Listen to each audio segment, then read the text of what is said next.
It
was. Right, we're now live on YouTube. Everything we do and say will be held in perpetuity. All the aldermen are here, still have the vacancy that will be filled on February 15th of the Ward 2 alderman position. We do have our attorney, Rocky Eden, our clerk, Melissa Martin, and we do have Amy Keith, our building director, hanging out with us for right now. Anyway, if we could have Alderman Craig Bullock lead us in the prayer and the pledge. Join me as we pray.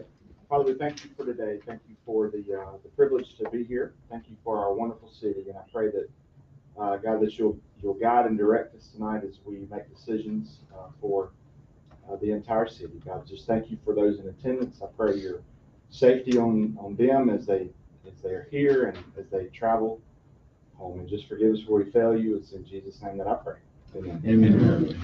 I pledge allegiance To the flag of the United States of America and to the republic for which it stands, one nation, under God, indivisible, with liberty and justice for all.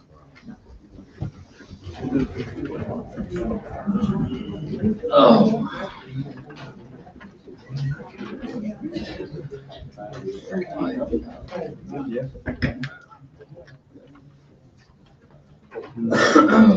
All right, is there a motion that we would adopt the agenda with the, I guess, the caveat that we would move the library discussion under or somewhere near the mayor's report? Is there a motion for that? Motion. Is there a second? Second. All in favor? Aye. Okay, is there a motion to pass the consent agendas numbers 1 through 4? Motion. Is there a second? Second. Just a discussion, just to point out, for Kerry Smith, we just thank him for his long-term, I'll defer to you, Mayor. No, I appreciate it.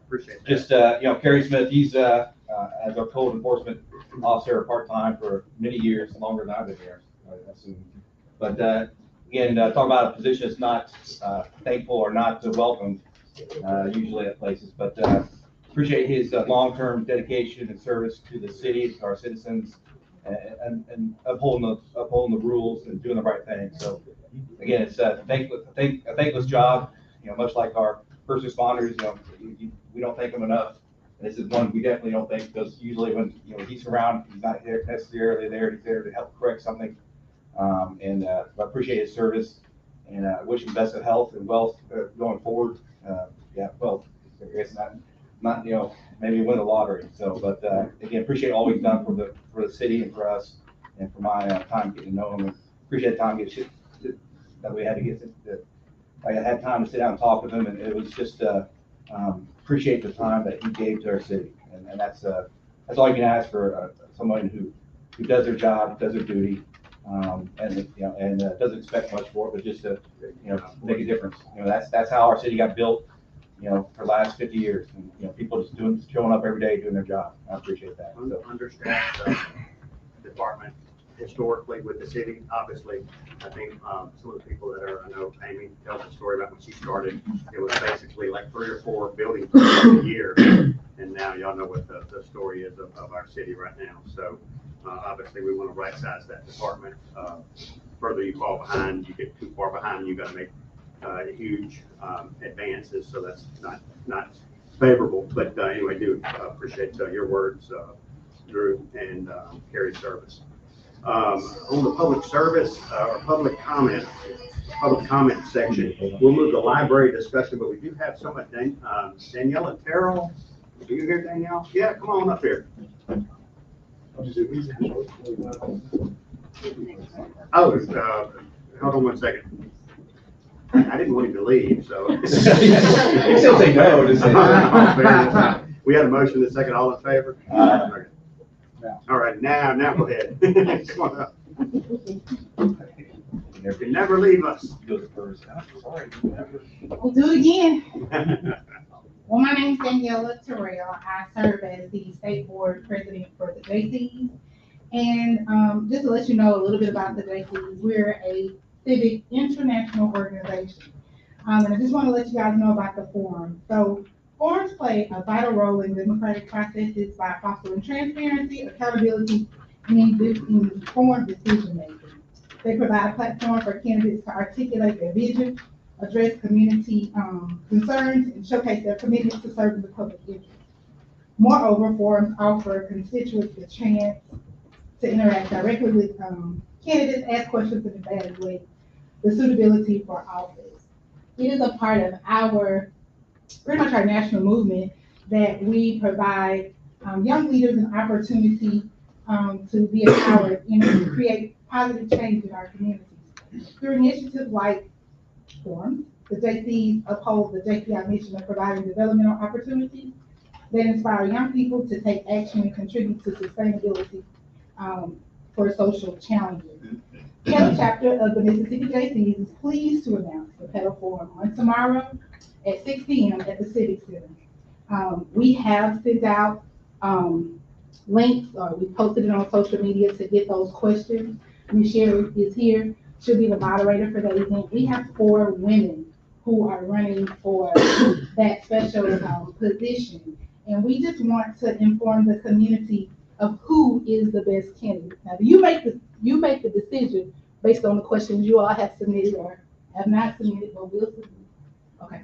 But you make those decisions. They'll be here. We're looking forward to at least 3 of those candidates being present tomorrow. And we hope that the community shows up to not only be informed, but also to show their support for this Ward 2 special election.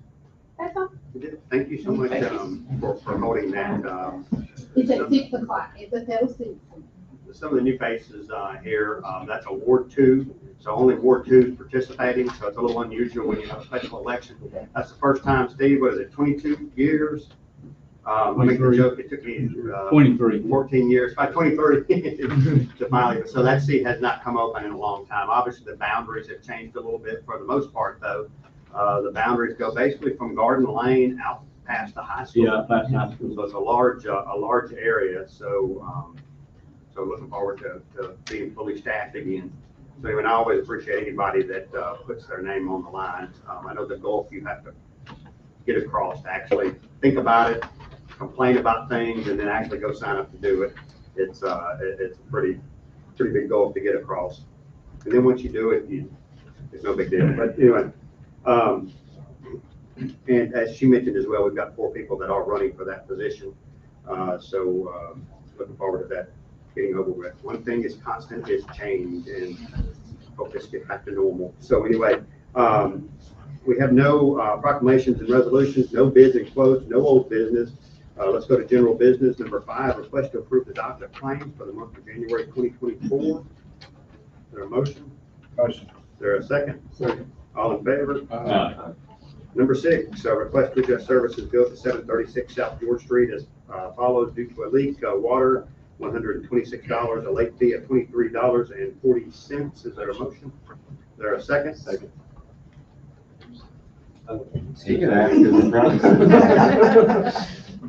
Did y'all get the paper signed? Thank you, Simon. Okay, good. There we go. You just can't help it. You got a motion, got a second, all in favor?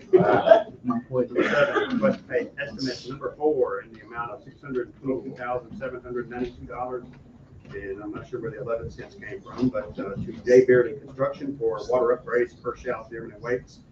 Recommendation. Is there a motion? Motion. Is there a second? This, we should have one more. We do believe we're coming in under when it's all said and done on this project. And this, as you know, was a water project that also allowed us to pave those roads. So that was a good thing. So got a motion, got a second. All in favor? Matt Fountain. He's probably sitting out there. Matt? Matt. Stay right there for a second. Stay right there. Request to authorize CWS to vote a 335 volt meter registry. Is there a motion? Is there a second? Quick question, those are plastic, not brass, right? Yeah, we stripped all the grass out of them. That was a good one. Okay. Got a motion, got a second, all in favor? Don't go nowhere. Request to authorize CWS to send 176 old streetlights to Jeff Martin auction. Is there a motion? Motion. Is there a second? That's the old Yeah, that was old candy line. Good. Get rid of them. Got a motion, got a second, all in favor? Okay, we're good.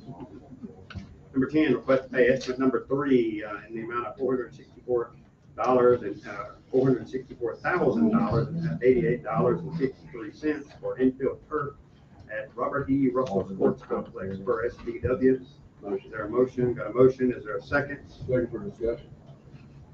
Josh is there somewhere. Right here. Josh, what does that cover? What part of that is it cover? Half of it or all? That's not all. That's not all of it, sorry.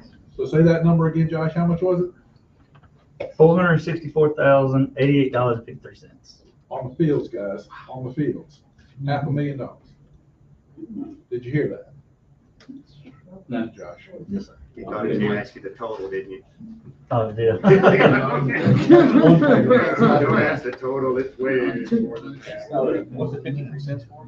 That is a Coca-Cola at the grocery store. Got a motion, got a second, all in favor? Number 11, request to accept donation from Hattiesburg Clinic in the amount of $3,239.20 for individual first aid kits and authorize acceptance of Hattiesburg Clinic compliance plan and agency code of conduct. Is there a motion? Is there a second? Second. Fine. Okay, got a motion, got a second, all in favor? Is this the part that we send to the Yeah, I did we did the.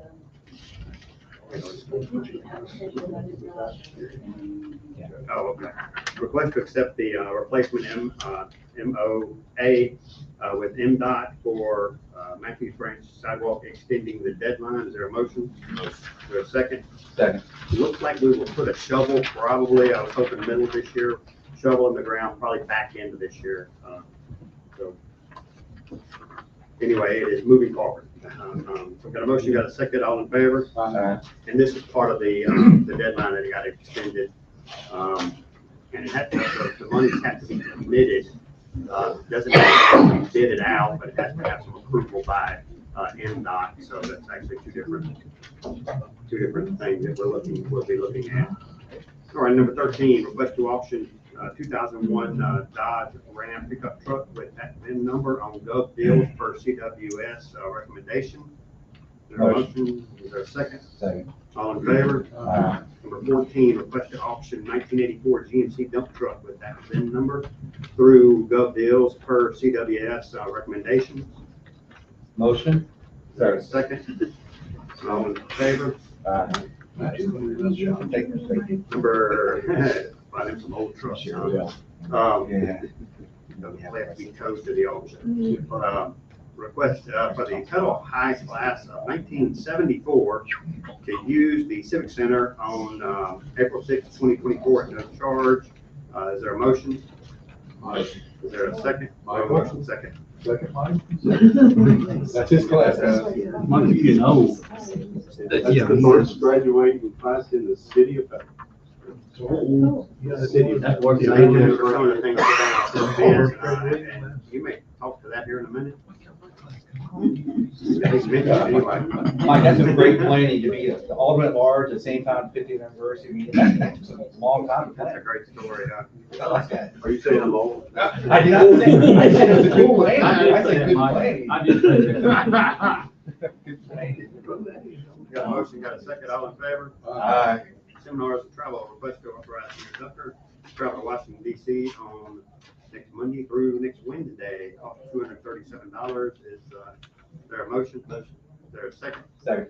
All in favor? Aye.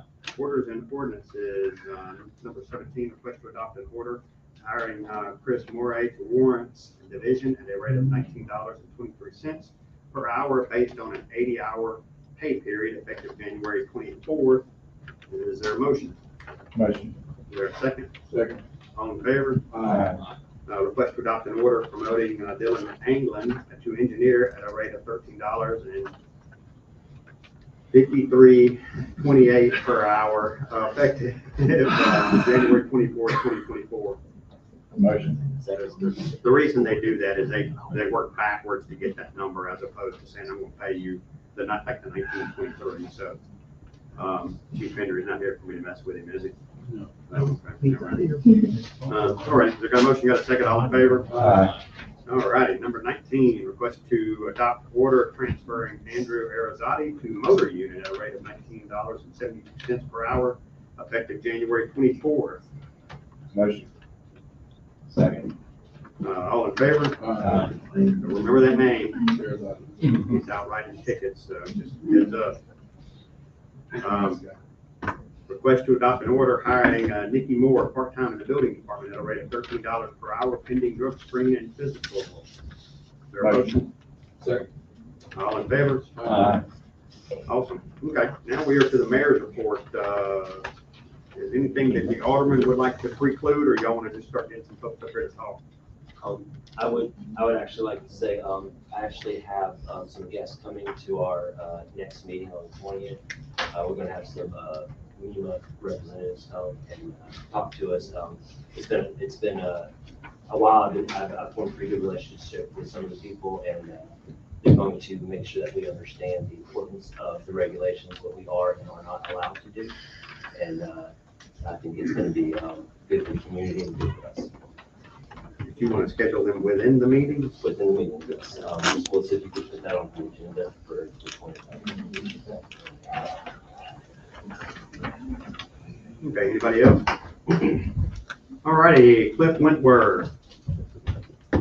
I butcher anybody's name, now Cliff's was easy, but I haven't looked through all of them yet. Okay. So my name is Cliff Wentworth, and I've been a resident here in Petal for several years, and I've been a member of the library for just as long. Last week, I became aware of the situation with our library.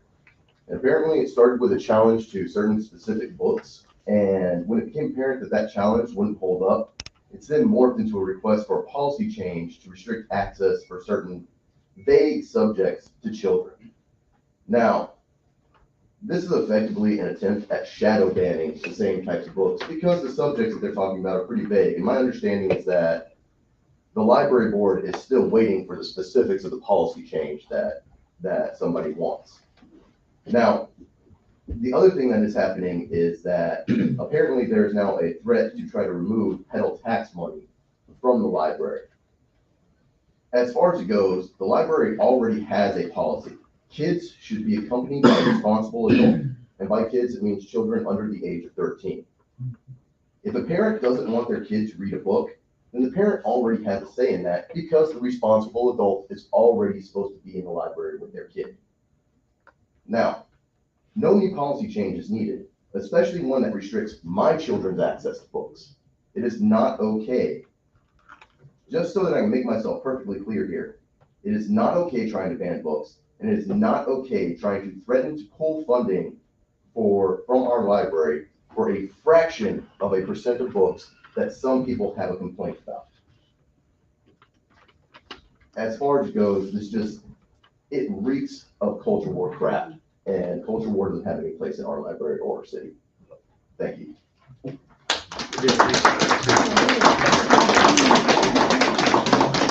See, that was perfect. He actually, there is a 3-minute limit, and there's quite a few folks that want to talk. There are some library, the board president, Dee, are you here somewhere? Okay. Obviously, if you want to speak, we'll let you, but if you don't, that's fine too, I understand.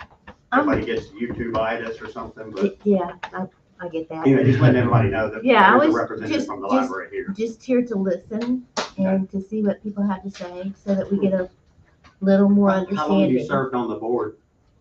20 years. Awesome. That's usually the case, thank you. Mhm. Alrighty, Andy Sims, come on up.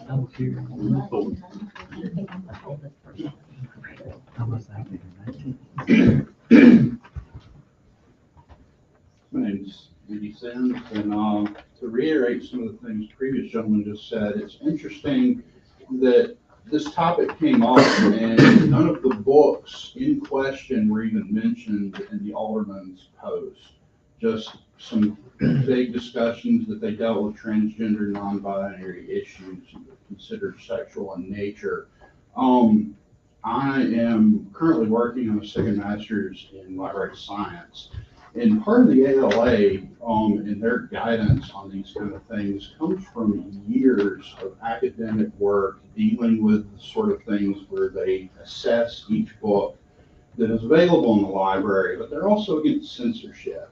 As the gentleman just previously said, the parents had the opportunity to interact with whatever books their children have access to and whether they check them out or not. But these books that weren't mentioned, I was able to get a list of some of them, and one of them called Tiger's Honor. I don't know the name of the author, but it's literally just describing a character in a science fiction setting that uses the pronouns they, there. There appears to be no sexual content in it whatsoever. And another one, My Color is Purple, it's simply a young boy that enjoys playing with dolls and dressing up and wearing dresses. I mean, who here has not had an older sister or a cousin that has had Barbies, but at some point or another, we haven't had to play with Barbie? None of us turned out any different than the way we were supposed to be. It's just one of those things.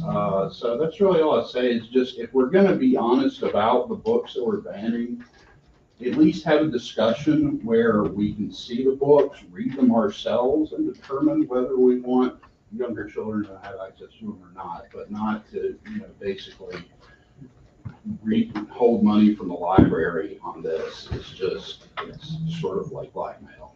Where are you getting your master's from? University of Southern Mississippi. Good stuff. Good deal. Thanks, Andy.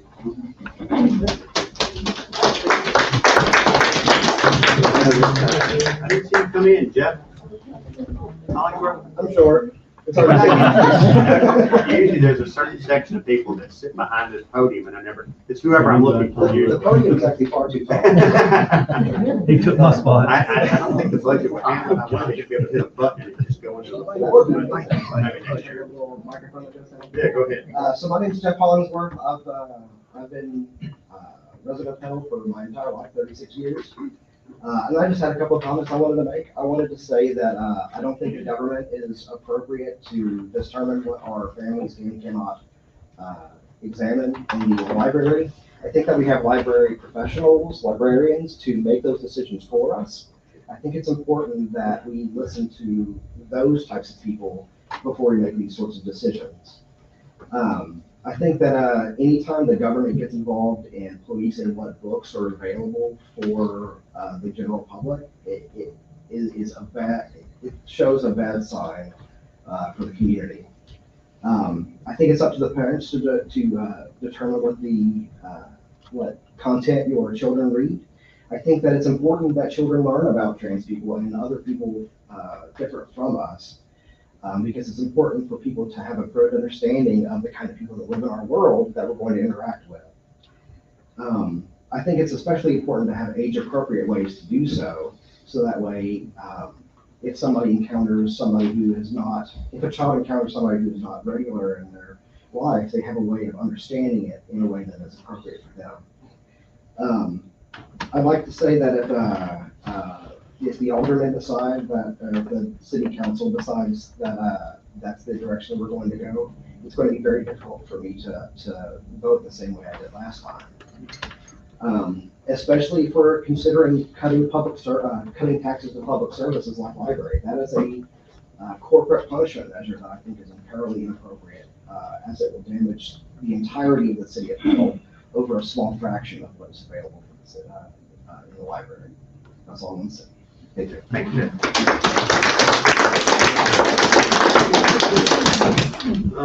Lucas McDonald. You have an easy name to say. Appreciate that.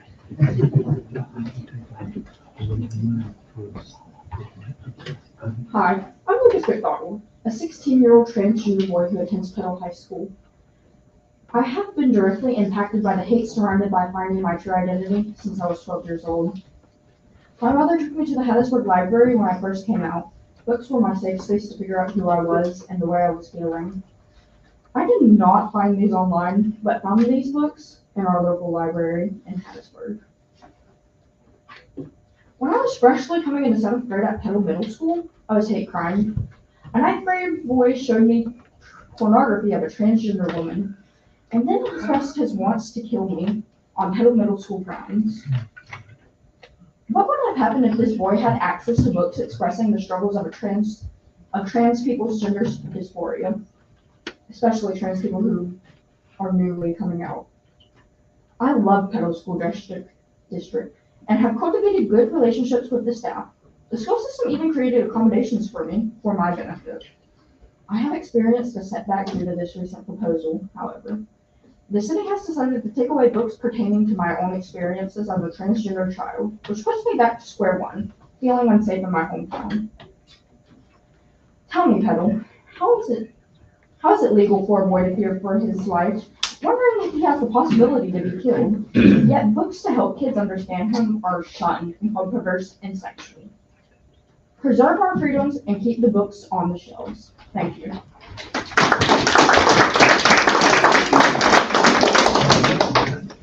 Alexis Brown.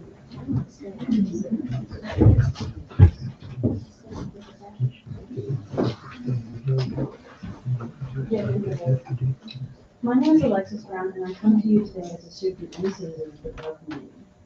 I come from a background where books and shows detailing alternative parent dynamics were not very common in the city that I used to live in. I can say that this not only negatively impacted my self-view growing up, as I did not feel like I fit in and I did not have a lot of friends.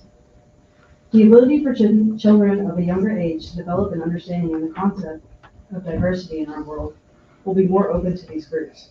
This could fight against one of the leading causes of bullying, prejudice. People feeling like they are better than someone just because that other person is different. Many children will ostracize a child because of their differences, whether that be race, class, or background. The exclusion of these books will further gap between children who have a standard family dynamic as opposed to children who don't. On the other hand, continuing to allow children to access these books will help children feel more included in the community and allow them a safe environment where people can be what they want to be. I came into this city with the idea that this would be a friendly city, and I would still love for that to be true. The truth. Thank you.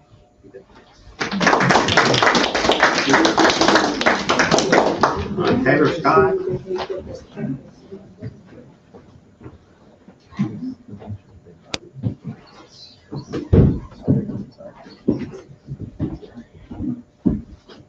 Hey, Taylor, how's it going? Good, how are you?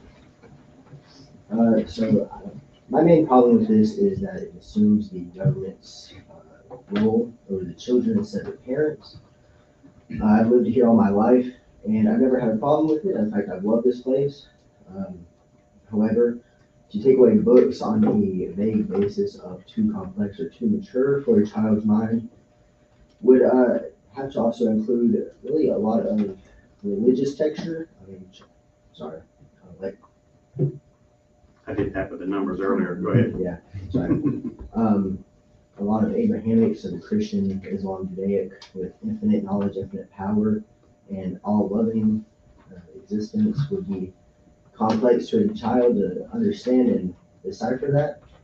but it would also lead to a unprecedented mode of political existence, as it could lead to a ban of any political nature, should it be deemed too complex for a teenager, or the 8-year-old itself should be worded in the way that it could be seen for children. And personally, I just think it would be better if it was left to the parents and family of the children instead of any sort of ban or removal of the book. Thank you. Jay Duckworth.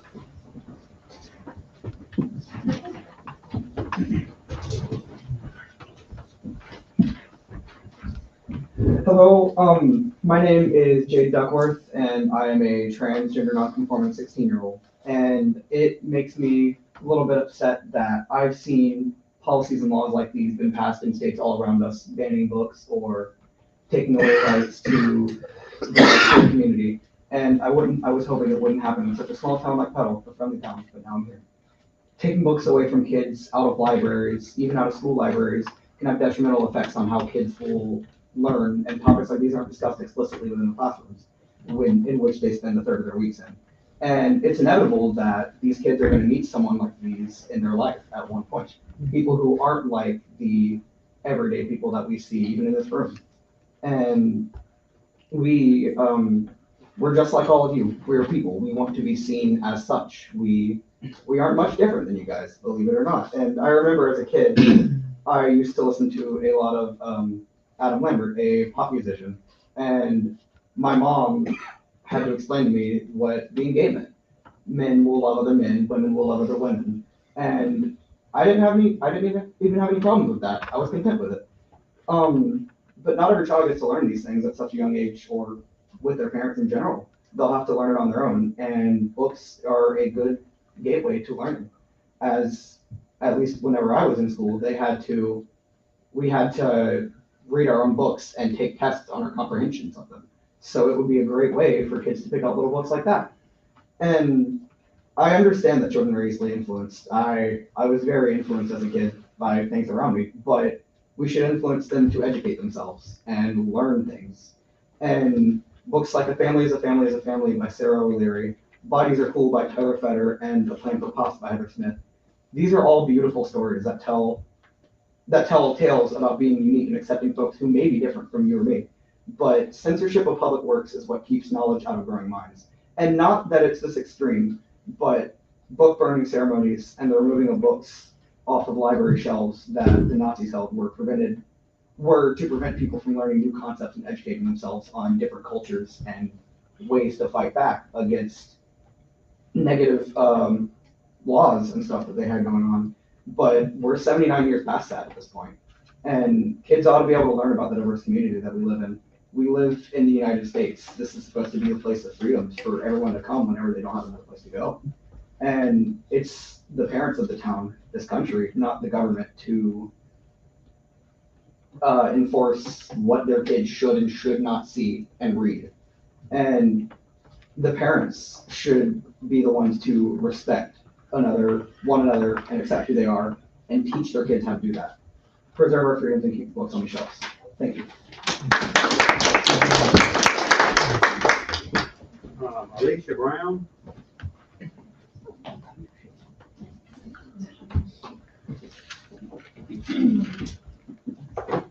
My name's Alicia. I've lived in Petal all of Jade's life. Lived in Hattiesburg before that. Been a nurse for 20 years. I'm the Hispanic mother of a trans child. Just as racism and bigotry are still present in America, so are the hate crimes related to transphobia. And they start with the misunderstanding of what may be found in these books.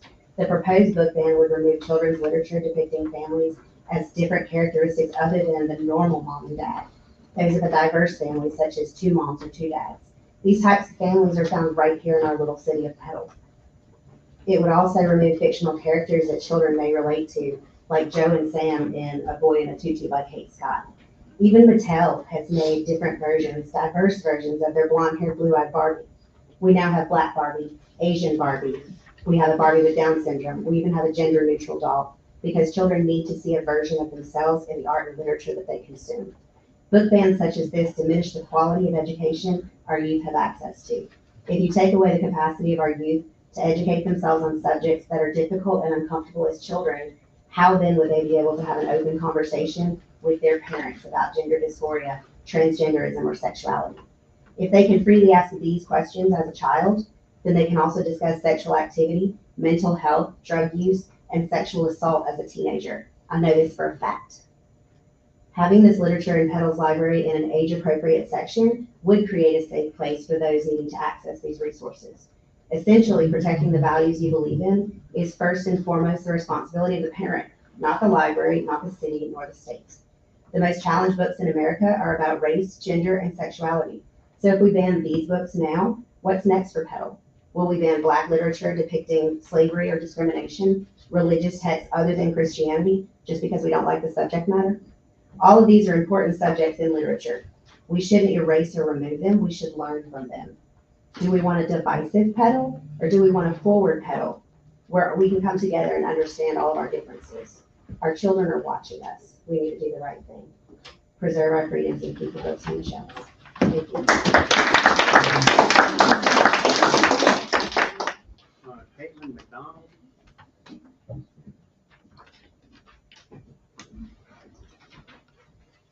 Hey, I'm Caitlin. I've lived in the city of Petal for most of my life. I live with my husband and 4 children, one of those 4 being a trans youth. When my son first came to me, I sought out our local library because I didn't want him Googling things on the internet to try to find what he was looking for, because some of it's not age appropriate on there. So we went to the library and he was able to pick out books that was age appropriate and helped him understand and me understand what he was feeling and how to go about transitioning and everything else. It helps better understand the concept of transgender dysphoria as well as what it's like to live the life. I'm thankful for our local library has these books available for youth that are trying to understand who they are, and also for the parents who are willingly wanting to help their children be who they are meant to be. Don't take away the resources that helped my family that can help another family. Preserve our freedom and keep the books on the shelves. May I ask a question? Uh-huh. How old was your son when? My son was 10. Thank you. Lisa Foster. Look over you back there. All right. My name is Lisa Foster. You all know me. Sunday afternoon, I boarded a train at the Amtrak station in New Orleans, headed back to Hattiesburg. Once I found my seat, I began chatting with the woman in the seat next to me. At one point, while explaining something, I said I live in Petal. And at that point, she said, "Oh, that's where the mayor said those awful things about George Floyd in 2020. Yeah. I explained, yes, unfortunately, that's where the mayor said those awful things. This happens often when I travel. So much so that most of the time I just say I'm from Hattiesburg, so I don't have to explain. Sadly, this is what Petal is known to the rest of the world as." Hey, Lisa, can I just make sure everyone understands it's not that mayor? Oh, yeah.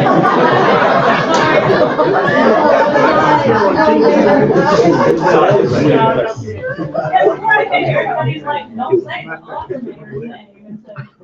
Okay, so I've been bracing myself ever since the story about the possible book ban broke, waiting for the story to go national and more negativity for Petal.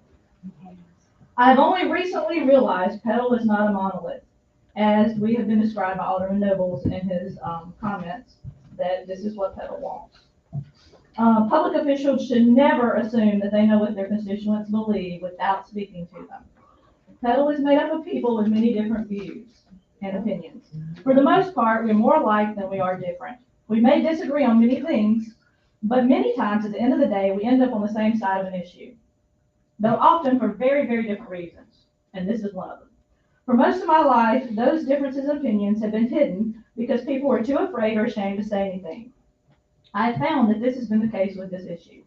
While they may or may not say it publicly, but there's a whole lot of them that are here that are saying it, they fill my ears and my inbox with it. Unfortunately, The citizens of Petal were never given an option to have their voices heard on this issue until tonight when, it's kind of been dumped on us. Who will be picking the books? We don't know. We have not even been publicly given the list of books. This has done nothing but plant the seeds of division and hate in Petal. I've watched people who likely agree on the issue argue with each other over points that haven't even been made clear. This makes absolutely no sense.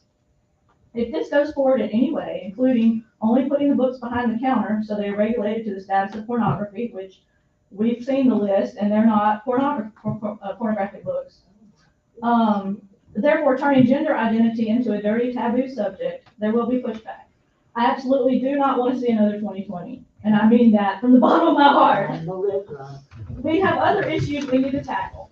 Stray dogs, housing issues, traffic problems, local businesses that need help staying open due to bridge construction, potholes, and on and on and on. Who has time for this?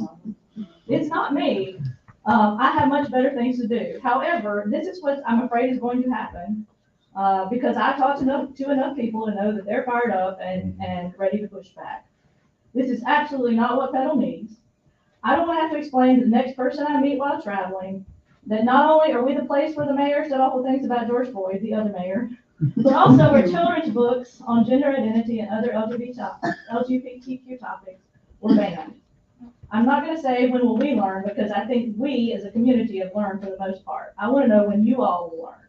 This is why we need to preserve our freedoms and keep the books on the shelf.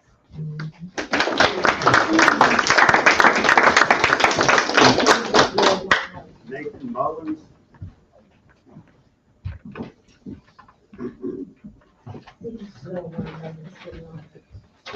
Thank you. I'm Nathan Mullins. I've only lived in Petal for a couple of years, but I'm not a complete outsider. I was born and raised up in the Delta. I went to school at USM, and now I'm back here living in Petal, teaching at USM again. On May 6, 1933, Nazi stormtroopers in the German Student Union, under the leadership of the National Socialist German Students' League, a division of the Nazi Party, made an organized attack on the Institute of Sexual Research in Berlin, a private, non-profit research institute, the first sexology research center in the world. After breaking into the building, they destroyed much of what was inside and looted tens of thousands of items. 4 days later, the institute's remaining library and archives were publicly hauled out and burned in the streets by members of the SA alongside the students. One estimate says that between 12,000 to 20,000 books and journals, and even an even larger number of images were destroyed. This included artistic works, rare medical and anthropological documents, and charts concerning cases of intersexuality, which were prepared for the International Medical Congress, among other things. A collection of works about sexuality in one place, similar to one stored at the Institute, was not again compiled until the founding of the Kinsey Institute in 1947. Also seized were the Institute's extensive lists of names and addresses. Books burned at this time were not solely looted from the Institute. Also burned were books by Jewish and pacifist writers that were removed from local public libraries, bookshops, and the Humboldt University. A newspaper headline soon after the raids declared the un-German spirit of the Institute. It was forced to shut down. The Nazis took control of the building for their own purposes. The destruction of the Institute preceded a wider campaign against sexual reform and contraception, which were perceived as a threat to the German birth rate. On June 28, 1934, Hitler conducted a purge of gay men in the ranks of the SA wing of the Nazis, which involved murdering them in the Night of the Long Knives. This was then followed by stricter laws on homosexuality and the roundup of gay men. The address lists seized from the Institute are believed to have aided Hitler in these actions. Many tens of thousands of arrestees found themselves, ultimately, in slave labor or death camps. What you may now perceive as an attempt to protect children 8 and under from ideas that you yourself is both redundant and dangerous. Children under 12 are not allowed in the library unaccompanied and cannot hold a library card without parental or guardian consent. The material that you suggest is inappropriate for children in this age range, one, doesn't exist, as the library has already conducted a survey of the children's material and found nothing of the like that you described.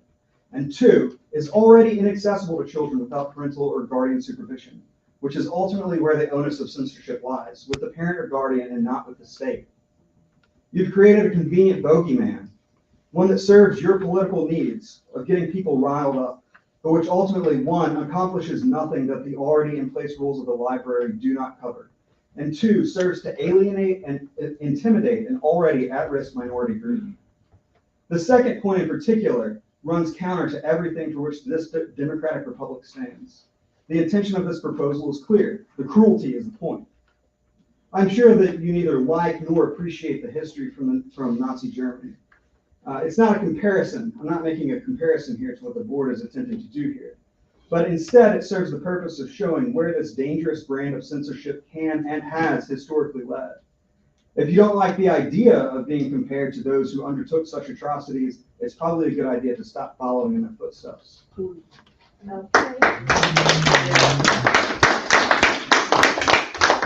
Hey, Emily, come on up here.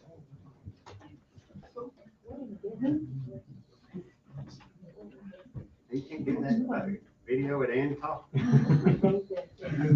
know, I'm not that good. I'm Emily Donna Scolas. I've been speaking here at City Council for over 2 years, it seems. I actually spoke on book banning in Columbia at their library. It was a huge issue. Jobs were threatened, funding was threatened. By the end of it, entire rooms and shelves barren. It was alarming when I spoke. I spoke also about the parallels with Nazi Germany, and somebody said, "Oh, really? I don't know about that. I don't believe that happened. What's a book that was banned?" And I flipped over the page, and it was The Theory of Relativity by Einstein. Okay. Also in Colombia, they have an environmental catastrophe, a lot of deaths from cancers and all kinds of stuff from the environmental exposure, which is what I've been speaking about here in Petal for 2 years. I believe that this is a smoke screen and that we have a salt dome that is leaching methane at a rate higher than many places in the world, and that's a correlation also with exposures that lead to hormonal imbalance, which you'll see hyperfeminization. Yeah. I have a beard. If I didn't shave it every day, I don't take testosterone, I have mercury poisoning. All right? And so I'm very serious about what I get up here and stand and talk to you about every single time, because I do believe we are in a life or death emergency in Petal. That is a public health crisis, that we have better things that we really need to move $464,000 towards for potentially, and that we have children dying of brain cancer. I also suffice to say we war not against flesh and blood, but against principalities, and I'm looking around and I don't see LGBTQ outward representation in this room. I don't see much diversity. I hope, obviously it sounds like we're gonna get at least, are you on city council? No, a woman, might actually get up here in a second, it sounds like there isn't another option. There's a 100% chance. Right, thankfully, but, I hate to get anatomical, but there is, we have, an anal erogenous zone in every man, okay? I asked the creator, why? Can we get to the point, Emily? What I'm saying is, there might be a TikTok video of this forthcoming, but let's keep it on an adult level. I suffice to say they hate us because they ain't us. Okay, that's enough. Thank Let's wrap that up. Petal gas storage reduced emissions by 91%. It just came out in the sustainability report. Just want to say that on the record. All right, appreciate everybody being civil. Thank you. And staying under the 3 minutes for the most part. I will send a bill to those who were not able to keep to that 3 minute time. Where you at, Lisa? You were just barely over it though, so we're gonna let you slide this time. Anyway, appreciate everybody coming out. If any aldermen want to add anything to any of the things that have been said, typically budget cycle runs. Usually we start talking, getting nervous about things in June, or at least I do. We really start digging into the budget in August. Is budget time. We typically throw everything on the table. I'll just be honest with you. Because typically we're coming into a season where we've got more funds, but at the same time it goes quick. We've got one of the largest budgets, general fund budgets, that we had at a little over $10 million, 10.2 I think ish. Most of that goes to personnel, fire, police, things of that nature. So we still have to be somewhat frugal for the most part.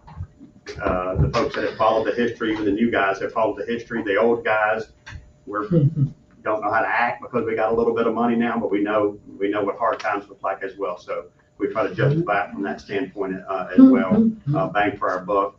I will also be honest with you, there's things we spend money on that I never dreamed when I was running that we would spend money on, but you think of the greater good, and hey, at the end of the day, we haven't raised property taxes, and something that may not blow my skirt up may be one of the things one of these guys have ran on. So I think there's some compromise in these jobs up here, more so than I'd want to. My wife hears it when I get, well, sometimes I hear it from her, but anyway, if any of the aldermen want to add anything to any of this. Yeah, I'll say, in speaking with the library board, a couple of them were, I know that we had our conversations earlier, and I conveyed those conversations with the board. For the most part, they didn't seem like what they've asked for us is to be specific, and so really and truly, I just wanted the board to come back together and kind of say what it is that we were looking for, and to take into account everything that everyone's said, everyone that has gotten in touch with y'all at this point, and just for us to come to our conclusion. I would like to say, listening to everyone, what great speakers you guys are.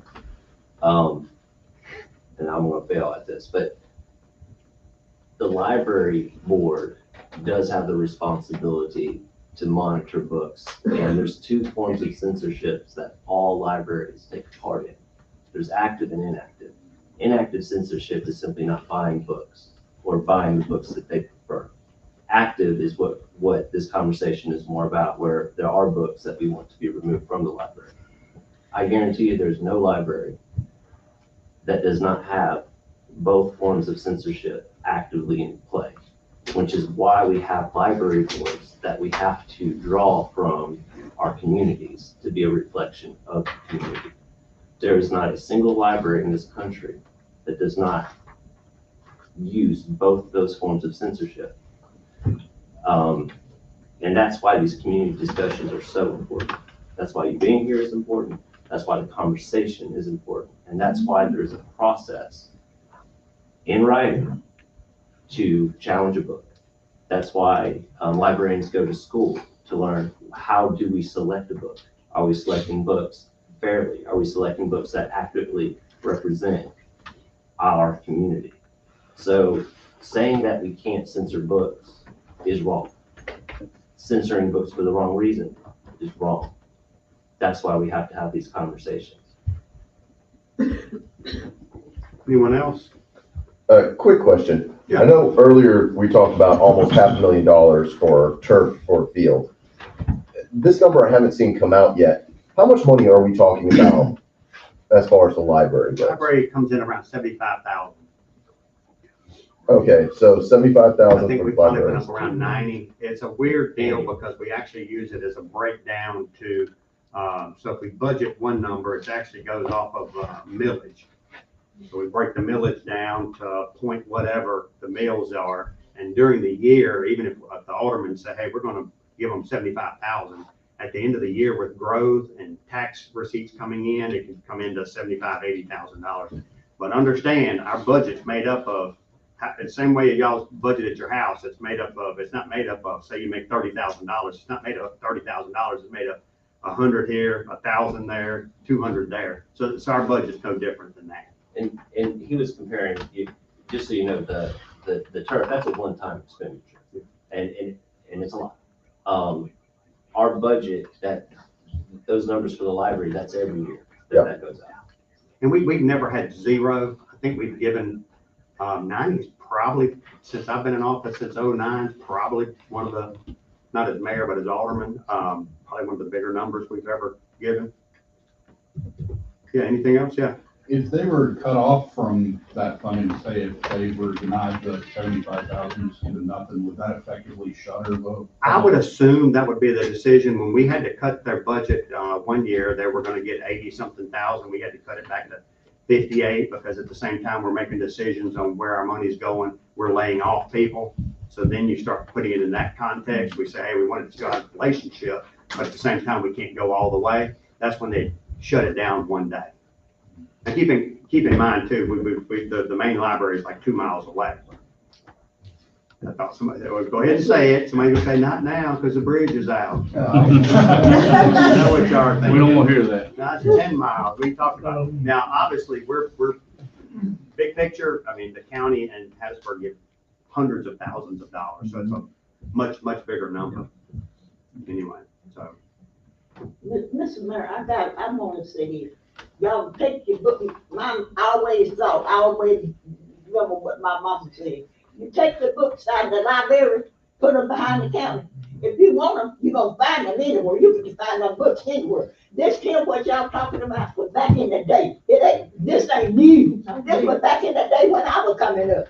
So you can't hide nothing, because if you try to hide something, it's always gonna come to the light. Josh, you want to make an announcement?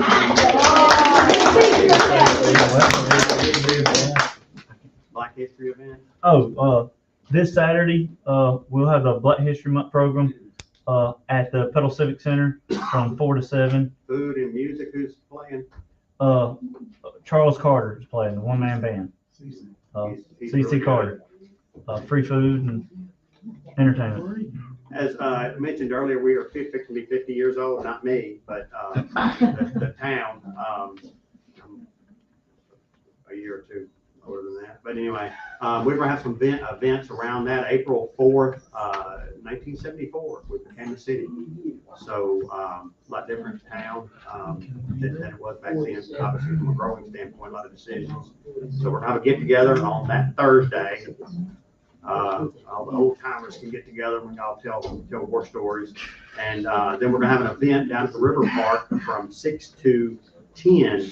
So we are not announcing the act yet, but we will have fireworks. And then later this month, we'll announce who's gonna play. Everybody will love them. I know who it is. You want to tell them? Yeah, go ahead. It's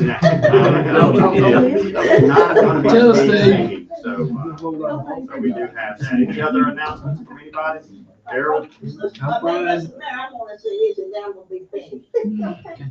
On tomorrow night, I just heard about it when I got here. I will not be there. Because I sit here and I thought about it. If I can't say talk for myself, I don't want nobody else talking. But we to got me. one of the candidates here now. You can get her in the corner up if you need to. If y'all need my office, If I can't speak to the women. if y'all need my office, you can get her in there right now. If I can't speak to the women, in front of me, don't be my alderman, supposed to be my alderman. If I can't talk to them, I don't want to get to me. Nobody can't talk to them for me. I talk to myself. Could we have the minutes reflecting as Ada Thank you. spoke tonight? And Harold and Josh are here. Yeah. Duly noted, so be in posterity.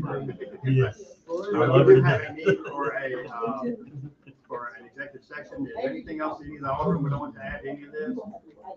I do need to see, make a motion, to see the need for an executive session on a legal matter. No decisions will be made. It'll be information only. Is there a second? Second. All in favor? Aye. There we go. Good deal. Appreciate everybody coming out. Hey,